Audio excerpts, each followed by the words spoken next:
Una consulta, ¿hasta qué parte del proceso llegan ustedes? ¿Diseñan la interfaz y la experiencia del usuario o eso ya es pura parte? Nosotros entrenamos al cliente para que el cliente sea lo más autónomo posible. Digamos, tenemos pocos consultores internos, entonces no tendríamos la capacidad de estar como desarrollando proyecto por proyecto. Entonces, nuestra filosofía es, tenemos toda la documentación en línea de cómo hacer todo, cómo crear la página, cómo, o sea, ahí tengo clientes que, por ejemplo, la Ciudad de México implementó en 5 días tanto la carga como el diseño, tal. Depende mucho de si tienes un diseñador web. Yo me pones en HTML y CSS y, bueno, francamente, me tardé 5 días en construir un piloto. Sí lo logré, pero me tardo mucho. Y si pones a una persona que es muy capaz en diseño web, lo haces muy rápido. Y si ya tienes la claridad de los datasets y tal. Pero entrenamos al cliente para que el cliente sea capaz y no nos tenga que pagar por horas de consultoría. Si quiere lo puede hacer, pero no es el objetivo. Sí, una consulta. ¿Se ha presentado algún interés por parte de alguna ONG o algún órgano de la ONU para este tipo de software? Sí he tenido pláticas. No hemos como materializado. Bueno, mi primer cliente fue una fundación de desarrollo democrático estadounidense que se llama IRI, International Republican Institute, y que invierten mucho en proyectos de desarrollo democrático en América Latina y me parece que en África también están. Yo los conocía del mundo del activismo y ellos, digamos, invirtieron en un proyecto que llamamos Ciudades Abiertas y la idea era que los gobiernos con los que ellos tenían relación, que los animaran a ver este tipo de tecnología y a ver el potencial, y tanto el potencial interno como externo, ¿no? Y sí hemos tenido, he hablado, por ejemplo, también con una institución de la ONU en Colombia que esta unidad en particular está enfocada al tema de migración de venezolanos hacia Colombia y pues la gravedad de esa situación en la que no se están midiendo los datos, digamos, una situación humanitaria, y ellos tienen datos, están manejando datos, están interesados, pero no hemos como materializado. O sea, tiene que haber un proyecto muy claro en mente para que la gente al ver el software diga, sí, esto es lo que yo estaba buscando. Pero, o sea, sí, digamos que sí hemos plantado muchas semillas y yo como activista pues me encanta hablar con organizaciones civiles y pues el potencial que se tiene, ¿no? Gracias. Pues dejo la... ¿Alguna otra? Quizás, si me de... Sí, No le quiero gracias. quitar tiempo a Cintia, pero... Solo quería saber si han hecho ustedes o alguna empresa algún estudio, si hay una relación entre el Open Data y la gobernabilidad de un país o de una ciudad. Bueno, esos estudios no los hemos hecho nosotros, pero se supone que sí. O sea, se supone OGP debe tenerlos. La OCDE también tiene un área, tiene 3 áreas, tiene una de gobierno digital y gobierno y datos abiertos específicamente, tiene otra de gobierno abierto en general que incluye la parte de participación. No tengo alguno en mente, pero seguramente puedo encontrar con facilidad. Ahora, también el ROI, el retorno de la inversión de los datos abiertos, la verdad es que muchos académicos lo han tratado de hacer y a pesar de que llevamos 10 años en esto, o sea, me refiero a nivel internacional, yo creo que todavía no hay una muy buena medida. O sea, se dice que hay impacto social, hay impacto económico, hay impacto claramente político, pero todavía no hay como una fórmula de medida, ¿no? Pero sí hay muchos académicos que lo están tratando de generar esa fórmula mágica. Es difícil. ¿Puedo agregarle algo al comentario de uno de los riesgos que hay y la experiencia en Costa Rica es que hay un riesgo para el que lo promueve? Por ejemplo, en la administración de Laura Chinchilla en Costa Rica, abrió todos estos datos, ¿verdad? Y ahí están todavía disponibles. La prensa, lamentablemente, en mi país, lo que utilizó fue eso entonces para producir desde el escritorio de manera muy económica artículos donde en un país tan chico encontraban que eras primo tercero del ministro, ¿verdad? Y entonces empezaron una serie de escandalitos, de corrupciones como esas. Y la otra cosa que le pasó al gobierno de doña Laura, feminista activa también, es que entonces hizo abierta toda la información de denuncias para proteger a las mujeres de femicidios y de todas las denuncias de violencia doméstica. Al ser el primer país con base de datos sobre denuncias de manera pública, entonces empezaron a aparecer titulares, inclusive en prensa extranjera, como que los costarricenses éramos los que más golpeábamos a sus mujeres, simplemente porque existían los datos. Entonces, a veces hay un riesgo o un costo, digamos, no esperado en el que abre los datos por la forma amarillista en que a veces la prensa o el morbo de los mismos ciudadanos lo utiliza. Entonces eso entra en el balance. Y debe haber paralelos también dentro de las empresas. Sí, digamos, la única forma de contrarrestar eso es de generar estándares de medición internacional en el que se mida, por ejemplo, ahí está el Open Data Barometer y el Open Data Index, que tienen, digamos, objetivos diferentes, pero uno es empezar a medir los datos básicos, datos estadísticos, datos electorales, datos geográficos, o sea, cuáles son los datos que está abriendo el gobierno, si sí los abre o no los abre, y si sí los abre, con qué calidad. Entonces ahí ya empiezas a como poner temas un poquito más cuantitativos para poder medir, algo que puede llegar a ser muy cualitativo también. Y sí, o sea, estoy muy de acuerdo. Ahorita la Ciudad de México está siendo atacadísima por el tema de seguridad. Pues sí, pero es la única ciudad que lo está abriendo, ¿no? Ni siquiera el gobierno nacional. Y ellos le están apostando a eso y dicen no lo vamos a bajar, a pesar de que les está causando presión política y presión mediática y etcétera. Bueno, los abandono. Bueno, pero continuamos. Sí, continuamos. Gracias, muchas gracias. Ay, no sé cómo ya cerrarlo. Que luego, ya.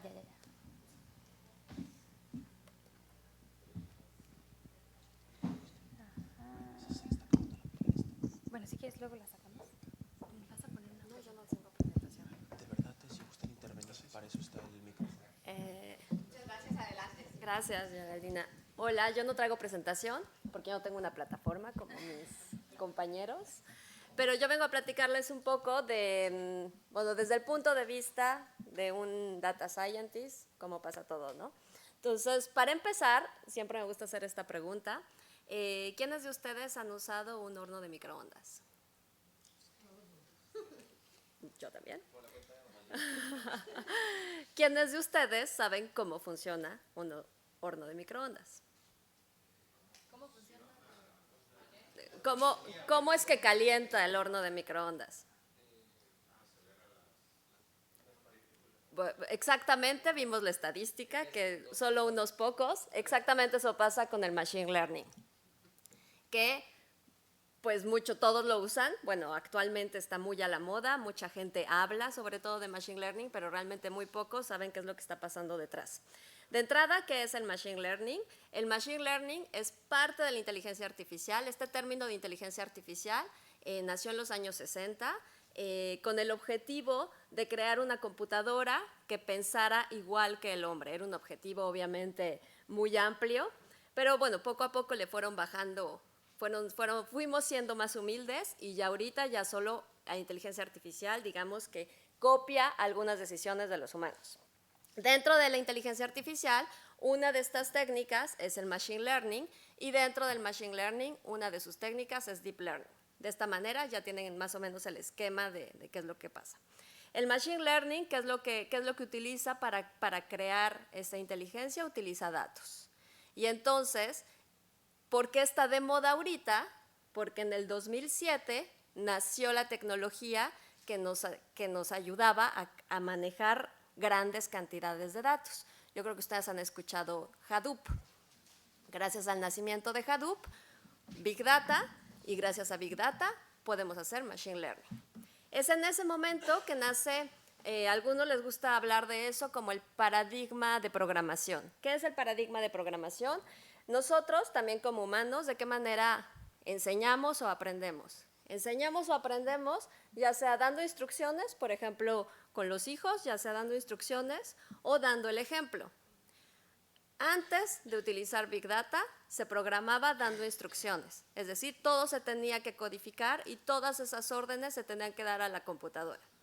Después del Big Data y gracias a esa gran cantidad de datos, ¿cómo programamos? Dando ejemplos, ¿ok? ¿Cuál es la diferencia? Imagínense, por ejemplo, ustedes necesitan ir por algún amigo al aeropuerto, pero ustedes no pueden ir, entonces le piden a alguno de sus colegas o amigos que vaya por esta persona al aeropuerto. Ahí hay dos órdenes diferentes. La instrucción es ve al aeropuerto, esa es una instrucción, pero cómo la persona va a reconocer al amigo en cuestión, esa se va a dar con ejemplos, con fotos, por ejemplo. Y ya a partir de varias fotos, la persona va a tener la imagen del amigo y gracias a eso va a reconocer a la persona. Exactamente es lo mismo que pasa con el Machine Learning. Lo que vamos a meterle es gran cantidad de datos, mientras los datos sean de mejor calidad, que hace rato hablaron de eso, obviamente vamos a tener un mejor resultado. ¿Ok?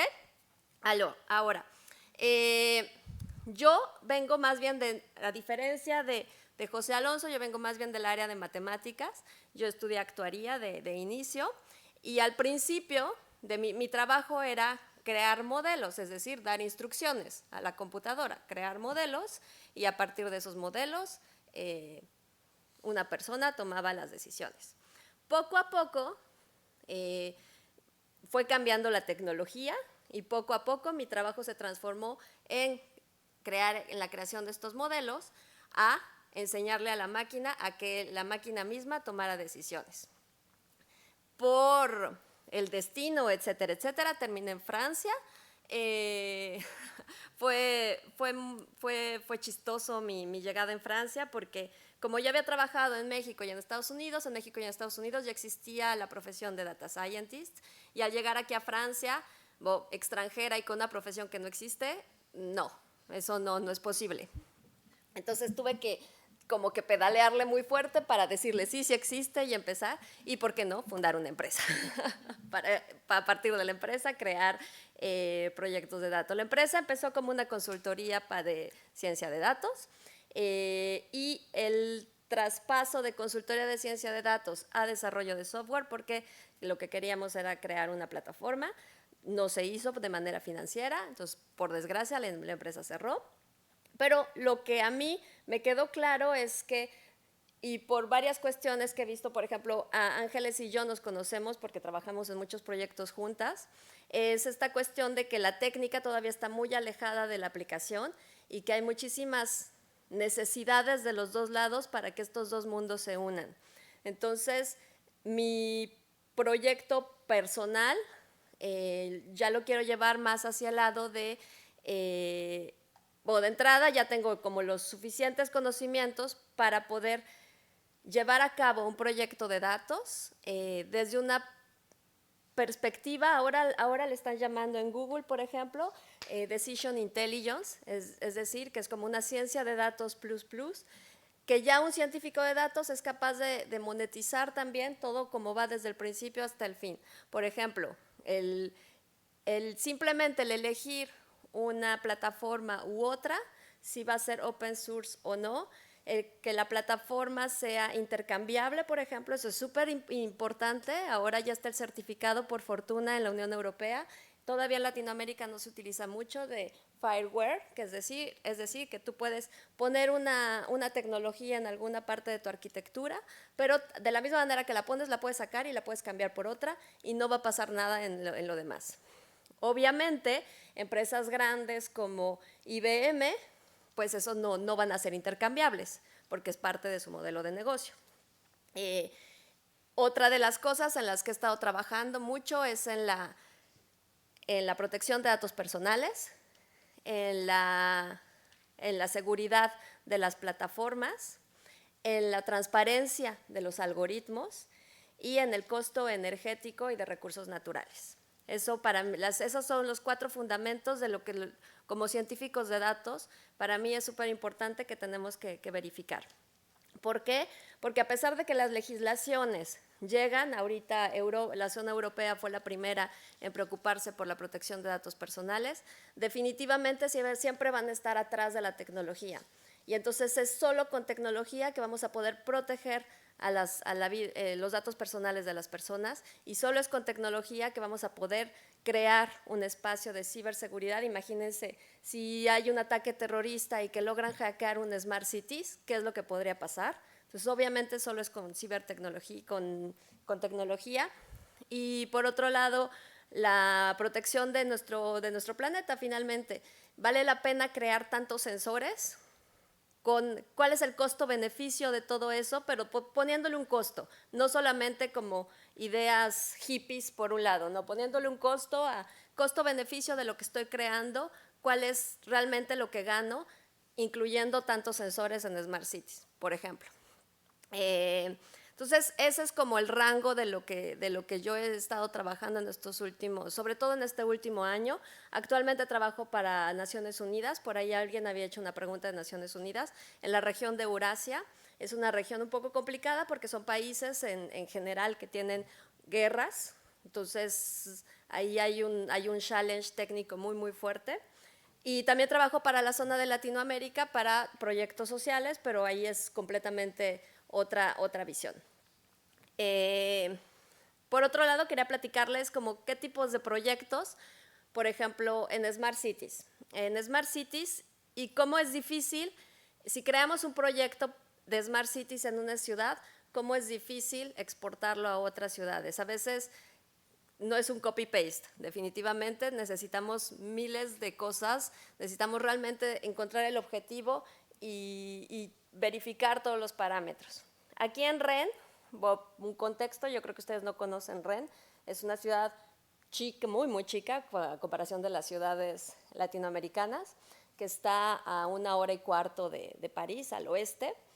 En esta ciudad, en los años 60, se instaló ahí France Telecom. Entonces, ahora es Orange. Pero ¿qué hizo la instalación de France Telecom ahí? Que la última cifra es que el 65% o 70% de las personas activas trabajan en informática. Entonces, es una ciudad que tiene realmente un alto nivel en todo lo que tiene que ver con IoT, con Big Data, con todo esto. Es un alto nivel y es realmente una ciudad de Smart Cities. Es la ciudad en donde se lanzan los proyectos de experimentación de Smart Cities de Francia, ya después se exportan a ciudades como Bordeaux, sus ciudades de talla media como Bordeaux, y ya después se pueden exportar a otras ciudades de Europa, incluido París. Entonces, en esta ciudad, por ejemplo, hicimos un proyecto de contar en tiempo real el número de personas que van en un autobús. Sabemos cuántas personas suben, pero nunca sabemos dónde bajan las personas, sobre todo en los autobuses. En el metro sí, pero en los autobuses es imposible. Y esto obviamente pues, puede ayudar para saber qué tipo de autobús se va a lanzar en cada una de las líneas, en cada una de las corridas y en cada uno de los horarios. ¿Esto por qué? Porque la ciudad de Rennes va a ser en 2030, va a lanzar el transporte autónomo. Entonces será la primera ciudad de Francia que tendrá el transporte autónomo. Pero obviamente pues tienen que hacer muchísimas experimentaciones antes para que en algún momento el transporte pueda ser autónomo. Entonces lo primero que se nos ocurrió es a partir del peso de los autobuses. Pero Mercedes-Benz no nos quiso dar sus datos internos. Entonces no podíamos. ¿Ok? La solución ya aceptada finalmente fue con una startup que justo hace real processing, y entonces ellos lo que hacen es el conteo de las personas en tiempo real arriba del camión. Se pasa estos datos a través de la red LoRa. ¿Saben qué es la red LoRa? No, a ver, les explico. Cuando tenemos aparatos conectados, tenemos celulares, computadoras, sensores, etcétera. Hay 4 maneras de comunicar esos datos. Una es por Wi-Fi, otra es por 3G, 4G, etcétera. Otra es satelital, pero casi ya no se utiliza porque es muy cara. Y la cuarta se llaman redes WPA. ¿Es WPA?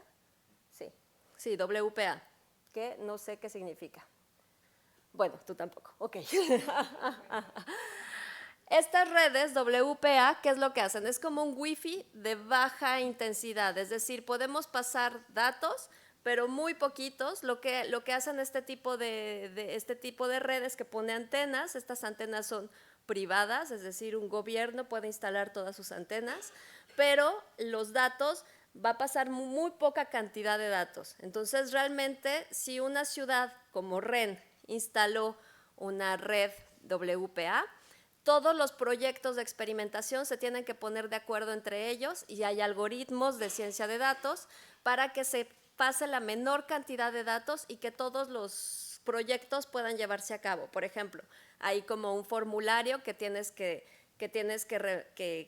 llenar en donde dices, tienes que calcular cuál es la cantidad mínima de datos que necesitas pasar y con qué periodicidad y la cantidad en gigas, en megas, etcétera, que vas a pasar durante cierto periodo. Y así cada uno de los proyectos, porque se satura rapidísimo este tipo de redes.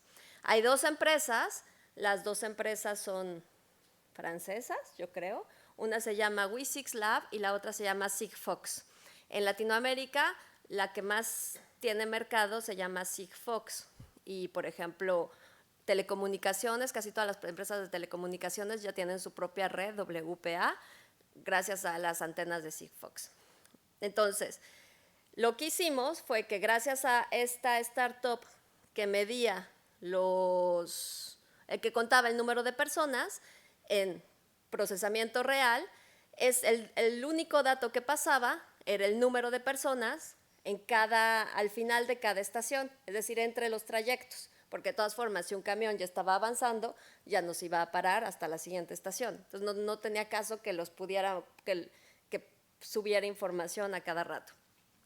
De esta manera, solo se pasaba un número por cada uno de los camiones que estaban recorriendo y lo que nosotros hicimos después con ciencia de datos era predecir el número de personas por cada ruta, en cada línea, en cada horario y dar una recomendación al sistema de transporte de qué tipo de autobús se tenía que enviar. No servía que pasaran un autobús doble, podían pasar solo uno chiquito, si era mediodía, que tal vez las personas no se iban a mover mucho.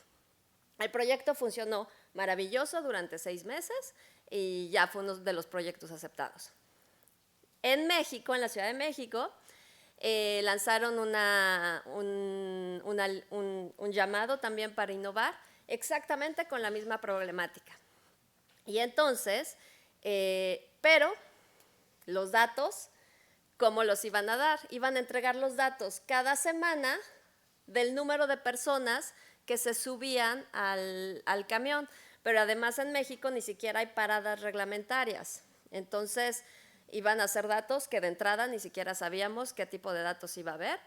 Y el resultado que querían es que les dijéramos en tiempo real cuántas personas iba a haber en cada camión. Obviamente era imposible. Y se enojaron conmigo diciéndome, pero si lo haces en Francia y no lo puedes hacer aquí. Pues sí, temo decirles que los recursos son muy diferentes y entonces lo que decía Angie, a veces es mucho bla, bla, bla y queremos copiar cosas cosas que vimos en otro lugar, pero tenemos primero que medir qué es lo que tenemos y a partir de eso poder hacer un proyecto. Obviamente el proyecto no estaba mal y sí se podía hacer, pero tenían que bajarle 2 rayitas al objetivo final de lo que querían. Entonces, de esta manera un poco es lo que es Decision Intelligence, de ver qué es lo que tenemos, qué tipo de datos tenemos y para ver qué es lo que queremos hacer. O también partir del objetivo e irnos hacia atrás. Les pongo otro ejemplo. Imagínense que están en una casa vieja de su abuela y entonces en el ático hay una caja de fotos. Ustedes no pueden subir porque es peligroso o lo que sea, pero son fotos familiares de sus familiares de hace mucho tiempo. Pero en cambio le piden a la persona que está trabajando el techo que les diga qué hay en las fotos. Si hacen esa pregunta, dime qué hay en las fotos, pues la persona va a subir e imagínense una caja de fotos, ¿cómo les va a describir eso? No va a ser muy fácil para la persona y la descripción que ustedes tengan tampoco va a ser como muy sencilla. Entonces, lo que tienen que hacer más bien es decirles específicamente, hay fotos de playa, de vacaciones, qué tipo de personas hay en las fotos, quién se repite más. Tienen que dar cuestiones específicas para que la persona que va a subir a ver esa caja de fotos, pues sepa exactamente qué es lo que tiene que hacer. En la vida real, la persona que está abajo son los que deciden en las empresas y los trabajadores somos los data scientists, los analistas de datos, los desarrolladores de datos, etcétera, etcétera. Somos los que vamos a estar viendo los datos, pero si no hay un objetivo planteado desde antes, bien planteado desde antes, no se va a poder hacer nada. Todo esto para decirles la importancia de qué es, de lo que ustedes necesitan realmente es, ok, me quiero subir al tren de los datos, pero ¿de qué manera lo voy a hacer? Y a partir de eso, y a partir de checar los presupuestos, y a partir de muchísimas decisiones alrededor, voy a poder hacer un buen proyecto. ¿Ok? Y ya. Es una idea como un poco general. No sé si tengan preguntas. Sí, tal vez sea más fácil como discutir con ustedes, sí.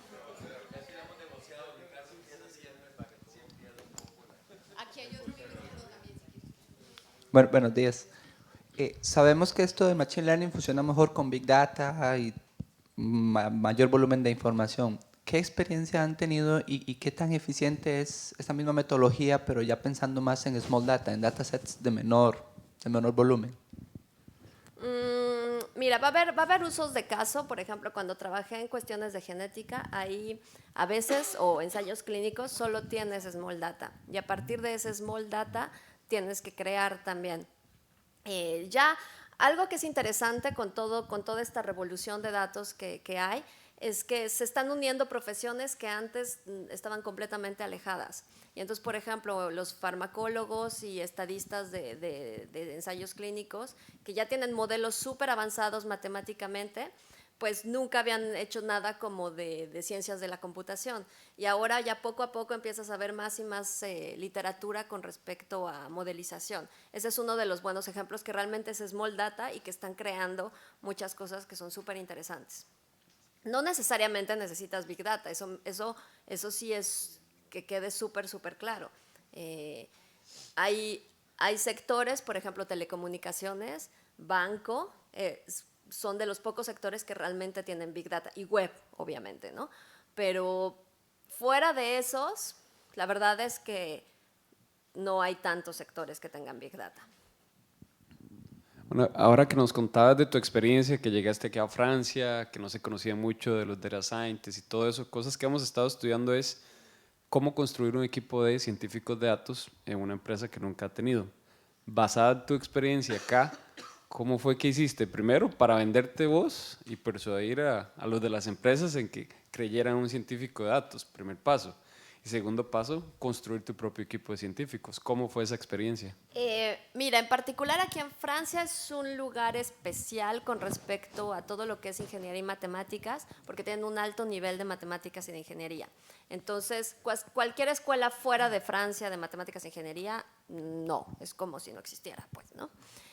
Entonces, de entrada, pues esa parte para mí fue muy difícil. Para encontrar yo de mi parte un trabajo sola fue muy difícil. Y entonces lo que hice más bien fue asociarme y tener a otras personas, ya ingenieros de aquí, que ellos sabían exactamente, conocían mi trabajo, y así fundamos la empresa. Y ya con una primera experiencia, y ya que las personas te conocen, ya saben que sí sabes pues de esto, y ya es mucho más sencillo después poder venderte, pues, ¿no? Ahora, ¿cómo construimos en esa época el equipo de ciencia de datos?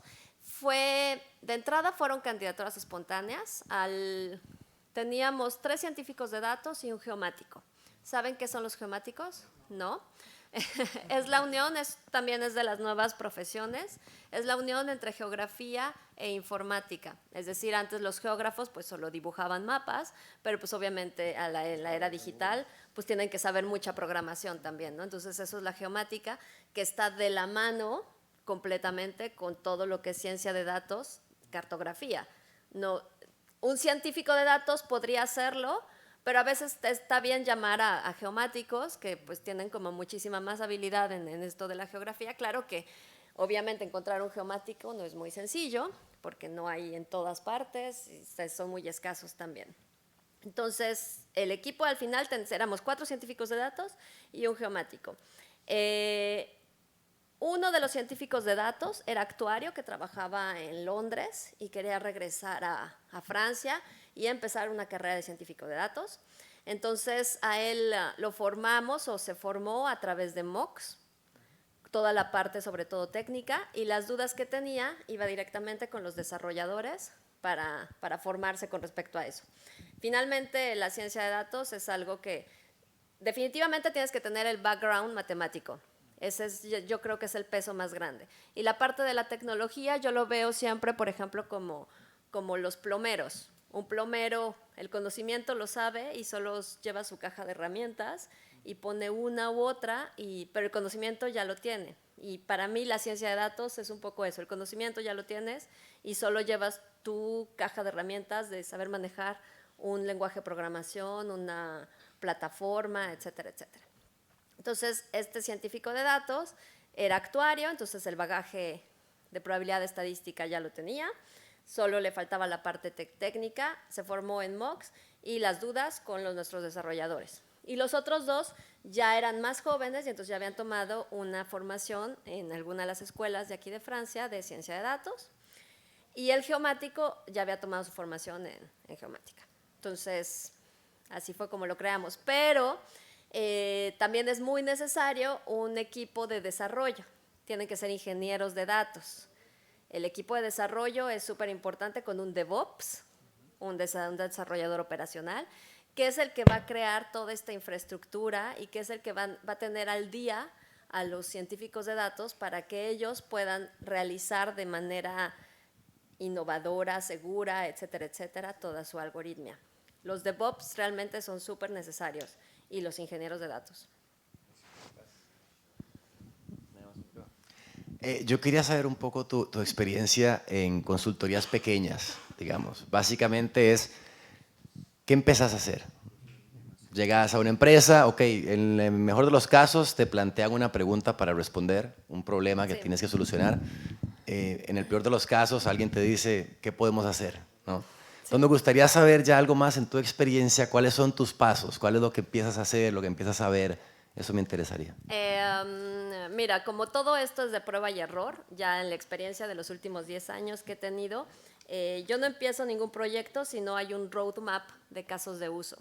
Y entonces si la empresa no tiene ese roadmap de casos de uso, yo lo propongo con KPI, CROI, etcétera, etcétera. Entonces, ¿cómo funciona? En general, pongo de ejemplo, ahorita estoy trabajando con una revista en México, una revista política, que como toda la prensa en todo el mundo están al borde de morirse. Y entonces, en algún momento dijeron, ayúdanos, por favor, y están realmente preocupados, realmente ya las finanzas ya no van nada bien, y entonces pues quieren lanzar como una innovación con respecto a los datos, ¿no? Entonces, como yo le hago es llego, checo, hago como un checklist de qué es lo que tienen, qué es lo que podrían hacer, los recursos internos, tanto de personal, de tiempo, etcétera, y a partir de eso es pues crear como casos de uso, el roadmap, y que ellos mismos, eso se crea directamente con el cliente, porque obviamente yo soy experta en datos, pero yo no soy experta en periodismo. Entonces, ellos se van creando, hay una parte de experimentación, hay una parte de innovación, pero hay otras que ya son fijas y que es necesario que hagan. Por ejemplo, tener un sitio web mucho más interactivo, pues es necesario, ya no es si quiero o no, ya es como súper necesario. Ya no solo es subir las notas y que cada quien encuentre la nota como quiera, sino ya tienes que ser más interactivo y tienes que tener más UX de cierta manera.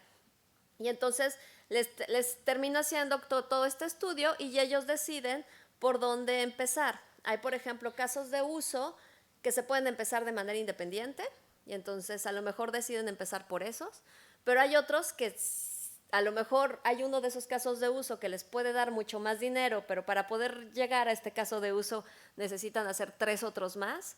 Entonces, ellos, digamos que la dirección decide de qué manera se va a hacer su camino, con respecto sobre todo al presupuesto. Eso es como lo que me dices, una consultoría chiquita en un sector que ya es de los que se está muriendo, así es como le estamos haciendo.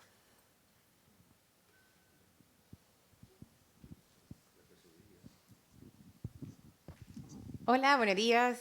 Mucho gusto, mi nombre es Gabriela. Me encantó las 3 exposiciones y bueno, tenía varias preguntas, pero se las voy a hacer después. Y a usted, todos hablaron de la parte de los datos. Creo que de la realidad aumentada, que de la parte de Open Data, o sea, tener un estándar para poder tener todos esos datos bien estructurados y aparte de eso, hacer bien la limpieza, es un trabajo de bastantes horas también. Entonces, como sabemos, los datos es como la gasolina para el motorcito de los científicos de datos. Entonces, ¿usted cómo le hace para cuando llega a cada una de las empresas y tienen, no sé, silos o tienen desorden o dice, tenemos esta data en Excel, pero tenemos otra en Access y la verdad esta tabla tiene 2 veces el ID y en una dice Enrollment y en otra dice Student ID o cosas así? Entonces, ¿cómo le hace usted para poder hacer, o sea, toda esa limpieza y quién la hace de su equipo? Obviamente, tal vez los científicos de datos no lo hacen, pero ¿cómo organiza eso para que usted ya pueda trabajar con esos datos? Ok, yo no lo hago, yo nada más califico si está bien hecho o no. Como trabajo generalmente por ejemplo, aquí en Francia, en el sector agroalimentario, realmente son sectores que a veces tienen los datos en papel todavía y no es broma. O sea, es realmente como están haciendo, algo bueno es que están haciendo un paso de pasar de esa situación a realmente lo bueno.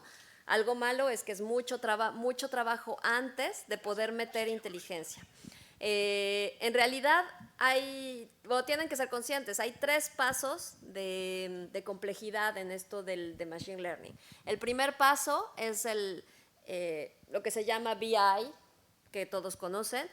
A mí me gusta más llamarlo como análisis descriptivo, es decir, que van a estar las visualizaciones, tablas, pero van a ser todos mis datos tal como están ahorita.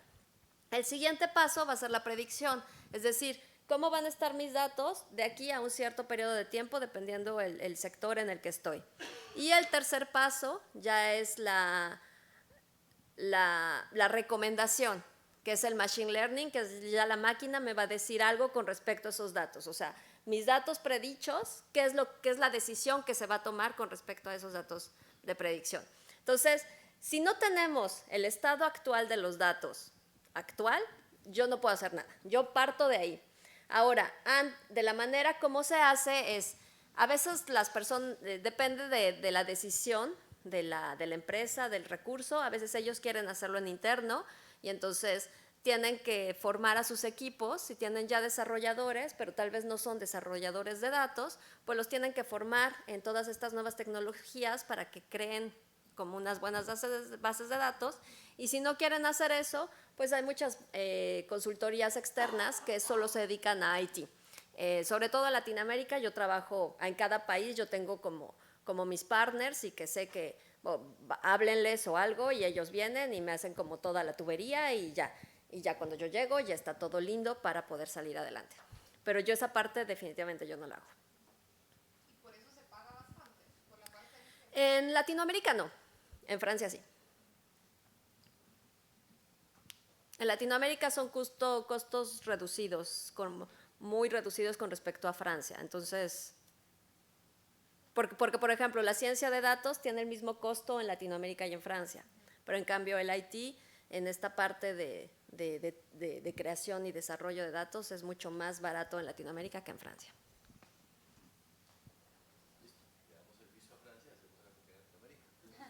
Es la idea de negocio.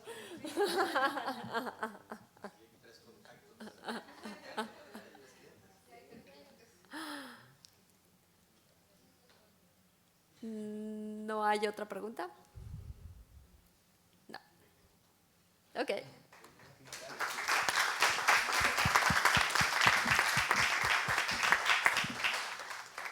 Muchas gracias a todos. No sé si tengan otras preguntas en específico que les haya faltado para Alonso, para Ángeles, que quieran ahorita compartir con ellos. Después vamos a pasar a un brindis al segundo piso, donde estuvimos ahorita en el café. y así podemos seguir platicando, a lo mejor con cada uno. En las imágenes vieron los datos personales de cada uno, menos el de Cintia. Sí. Aquí en la llavecita, en una llavecita que traía unas imágenes de Cintia también, si quieres ponerlas para que podamos tener sus datos personales, por si quieren apuntar también. Si alguien más tiene una pregunta de las otras presentaciones que vimos o algún comentario. ¿Cuál es?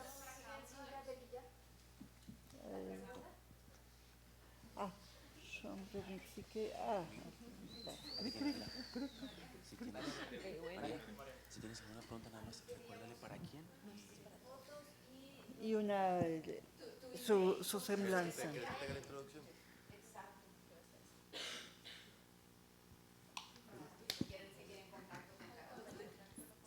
Está muy fácil mi Twitter. Bueno.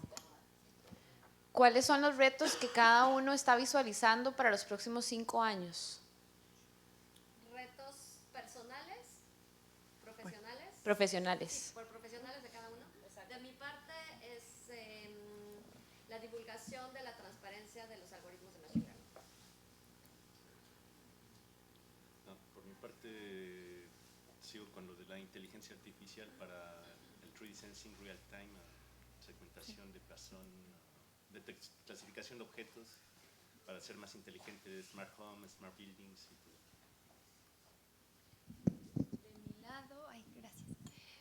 Pues de mi lado hay una complicación importante para conseguir referencias en cada país, también dado que yo soy la única que se hace cargo del mercado hispano, entonces viviendo en Francia me es complicado, hice como una red, me acabo de dar cuenta que tengo como 20 partners entre España y América Latina, estoy muy orgullosa de eso, pero definitivamente, o sea, somos una cultura bastante relacional y que necesitamos esa interacción y estar en los eventos, intercambiar y tal, y que es algo que yo no puedo hacer mucho.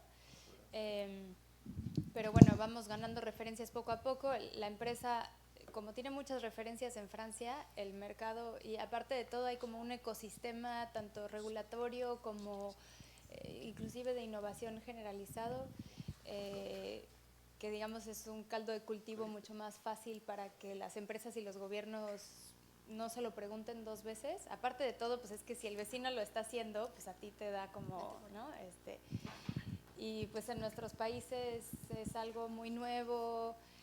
También para darte una idea, no sé, en Puebla, en mi ciudad, tenían el software y fui a hablar con la Secretaría de Movilidad para enseñarles el dataset, uno de mis datasets favoritos, que es sobre accidentología en un municipio aquí. Yo les enseñaba el dashboard y tal, y me dicen, es que no tenemos los datos. O sea, estamos empezando a levantar los datos, que va como ligado con lo que decía Cinia y el proyecto de laboratorio de la Ciudad de México en el gobierno anterior. O sea, todavía nos falta mucho para llegar a tener los datos con los que queremos trabajar o con los que queremos presumir en nuestros gobiernos o lo que sea. Entonces, yo le veo como ese desafío. Digo, sí se está moviendo, pero yo tengo el desafío personal de que no puedo estar al mismo tiempo en muchos lugares y que también pues por temas muchas veces políticos y económicos pues terminamos siendo una solución como nice to have y que no es absolutamente urgente, y entonces hay otras cosas más urgentes en nuestros países y que pues, se toman como otra prioridad en mi particular caso. Yo tengo una pregunta también para los tres, que digamos a futuro, ¿qué ustedes ven, digamos, que nos recomiendan a nosotros, digamos, viniendo de países latinoamericanos, de oportunidades, de ver, digamos, hacia dónde va la industria y cuánto es la ventana que tenemos antes de que este tema de datos se convierta en un commodity, en que un software ya más estructurado haga muchos de los trabajos que hoy se desarrollan con consultorías, pero que lleguen a ser un commodity, y que nos recomiendan, digamos, en ventanas de oportunidades en Latinoamérica.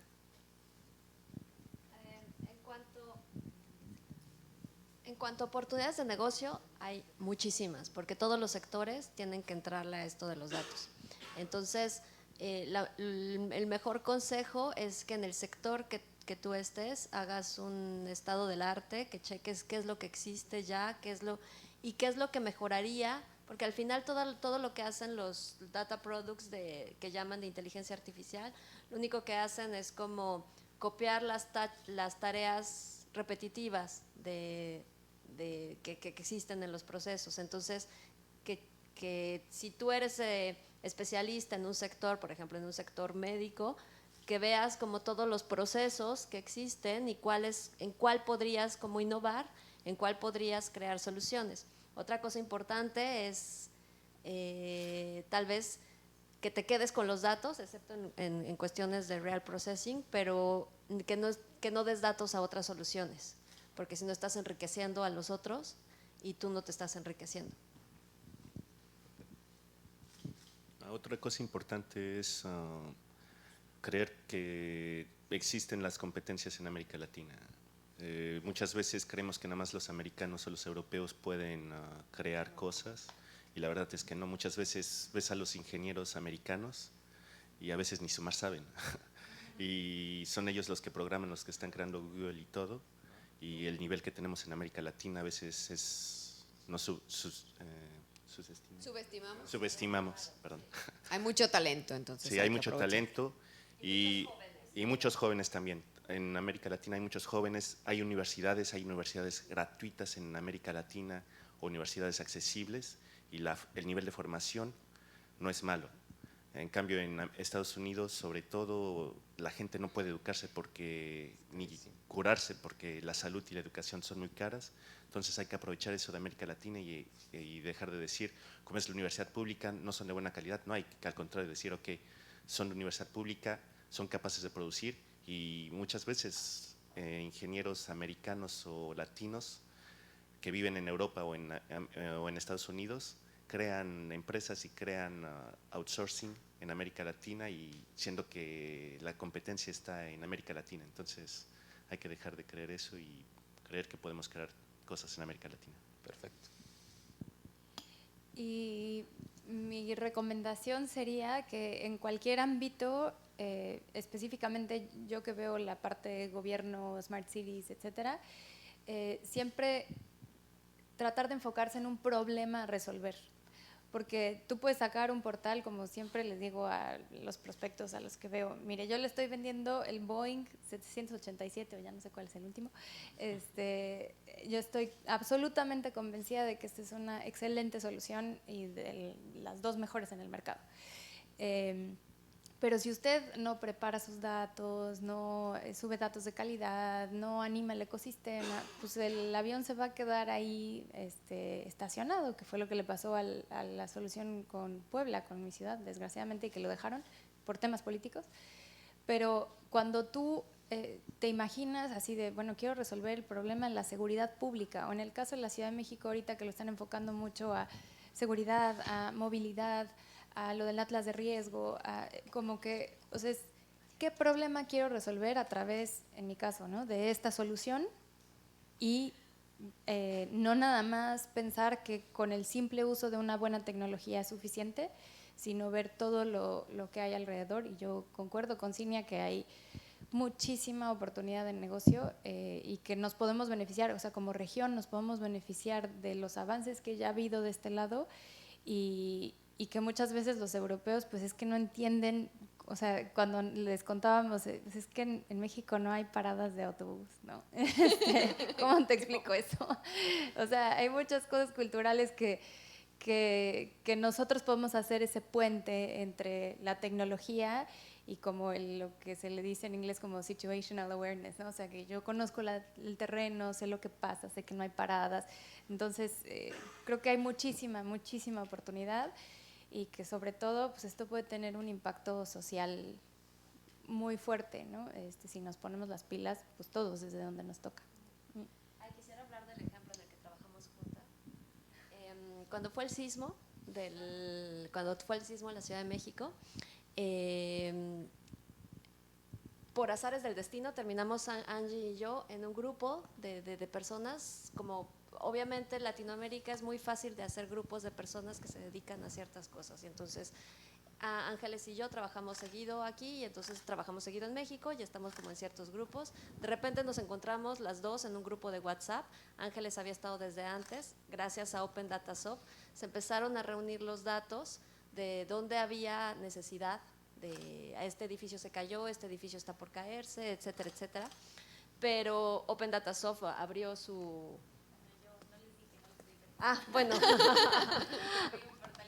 Ángeles abrió un portal gracias a Open Data Soft y a partir de eso un grupo de personas nos pusimos a chambear desarrolladores, etcétera, etcétera, data scientists, para estar enviando la información de, ¿cómo se llamó después el sitio de Twitter? Verificado. No sé si escucharon sobre este proyecto, que fue un proyecto ciudadano. ¿Qué era lo que hacía? Era que a través de las redes sociales se lanzaba en esta zona, porque en nuestros países, por desgracia, no podemos quedarnos con los brazos cruzados esperando a que los gobiernos reaccionen. Entonces es la comunidad, los jóvenes, aquí fue como que los jóvenes fueron los que primero reaccionaron y gracias a las redes sociales las personas se comunicaban porque no había teléfonos, entonces las personas se comunicaban y en este edificio se necesitan palas, en este edificio se necesita agua, en este edificio se necesita lo que fuera que se pudiera necesitar y las donaciones pues ya se hacían de manera regular. Gracias a eso después se verificó la información porque nos faltaba, había mucha información que se daba y al final no era cierta porque estábamos traqueando todo de manera automática. Y gracias a asociaciones civiles que iban directamente en bicicleta para verificar y ver con sus propios ojos que sí se necesitaba, ya se lanzaba realmente la información verificada en Twitter. Pueden checar todo eso. Éramos como un grupo en general de 40 personas ahí trabajando muchísimo y esto se hizo en menos de 4 horas, ya había una plataforma formada. Entonces había un objetivo y una urgencia. Y se logró hacer, pues, ¿no? O sea, cuando platico aquí, que hago esa plática aquí en Smart Cities en Francia, se quedan como impresionados de que pudo ser una plataforma. Obviamente, poco a poco se fue asegurando la plataforma, pero en 4 horas ya era funcional, pues, ¿no? Entonces, ese es como, digamos, el instinto que tenemos los latinoamericanos de problem solving. Cuando estamos realmente enfrente de algo, lo tenemos que sacar adelante y cómo lo sacamos y lo podemos sacar muy bien. Pues muchas felicidades, qué bárbara, con todos estos ejemplos. Un pequeño ejemplo que comentabas también ahorita de las paradas de autobuses y todo eso, cómo los latinos tenemos la inteligencia social, porque por ejemplo vemos mucho en Francia eso, que son muy cuadrados. Todo lo ven, bueno, pues muy cartesianos, esa es la palabra, el francés es muy cartesiano, y lo vemos con los niños chiquitos cuando van, por ejemplo, un niño francés no se va a cruzar la calle si no está precisamente la rayita así, no va a osar hacer algo si no tiene el consentimiento del maestro. Un niño latino, si ve que hay una oportunidad allá, se va a atravesar aunque no esté las líneas de la calle. Entonces, esa es una inteligencia social que tenemos los latinos. No sabemos si es muy correcta, porque a lo mejor vamos a infringir un poquito los estándares que nos están poniendo, pero vamos a llegar también a un objetivo porque tenemos ese punto fuerte para salir adelante. Entonces, eso es mucho lo que comentábamos ahorita, y ya con todos ejemplos de inteligencia, de data, de estos expertos. ¡Qué maravilla! En este salón, ahorita, ¿cuántas personas? Todos somos latinos, bueno, perdón por los organizadores, ahorita franceses que están allá, y todos tienen unas características fenomenales. Estuvimos leyendo todos los perfiles que nos enviaron. Muchas felicidades a cada uno. Quiero también contribuir a todo eso. Les pasé los perfiles de cada uno y todos somos latinos y luchando y con muchos objetivos. Entonces, hay que continuar con esto. Tenemos, qué amable. Ay, de veras, este es el ejemplo. Tenemos aquí a estos 3 talentos y 25 talentos que me permití leer todos los perfiles. Muchas felicidades por todos sus esfuerzos también. Adelante.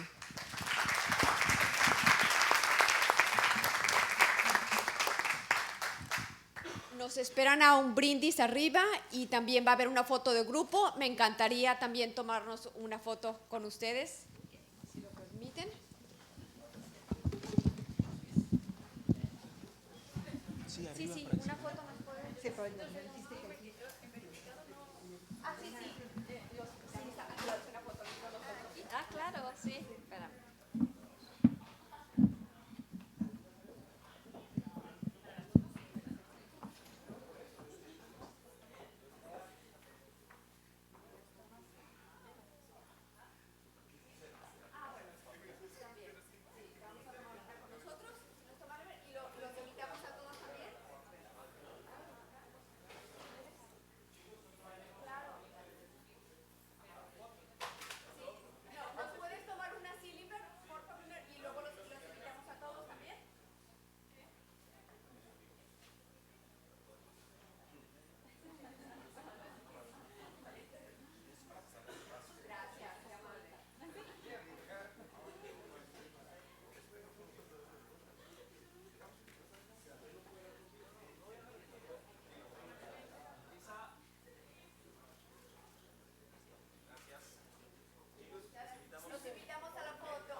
Ok, aló, hola. Chicos, unas pequeñas instrucciones que Benedict les quiere decir. Bueno, este es el plan a partir de ahorita. Vamos a subir al break. Antes de tomar el refrigerio, vamos a tomar una foto con los expositores y con William para tener una foto del grupo completo. Luego vamos a tener el break y luego nos vemos a las 12 mediodía en la recepción. Los que quieran dejar las cosas, las dejamos en recepción para que las guarden en un cuartito para que las puedan recoger mañana temprano. Luego, a las 12 en punto, nos vamos a ir con Benedict y todo el staff de la universidad al lugar del almuerzo. Ahí vamos a estar almorzando hasta la 1 y a partir de la 1, desde el restaurante, nos vamos a ir al metro. Entonces, es muy importante, porfa, que todos estemos juntos porque vamos a ir en metro, que nadie se nos quede atrás, que vamos el grupo junto. Porfa, estar muy pilas. Nos vamos a dividir en 4 grupos, les vamos a decir quién es el líder y quién va con cuál grupo, pero porfa estar muy atentos para que nadie se nos vaya a perder. ¿Está bien? Señor, los que tienen el pasaporte, porfa llévenlo, los que traen el ID o la cédula, por favor llévenla. Igual nosotros estamos llevando una lista con los números de pasaporte de cada uno y el nombre completo, pero lleven todos los documentos que puedan. ¿Está bien? Hay que llevarse las cositas porque después del cóctel, los que quieran dejar las cosas en la recepción, entonces mejor los dejan ahí porque el aula la van a cerrar. Listo, gracias.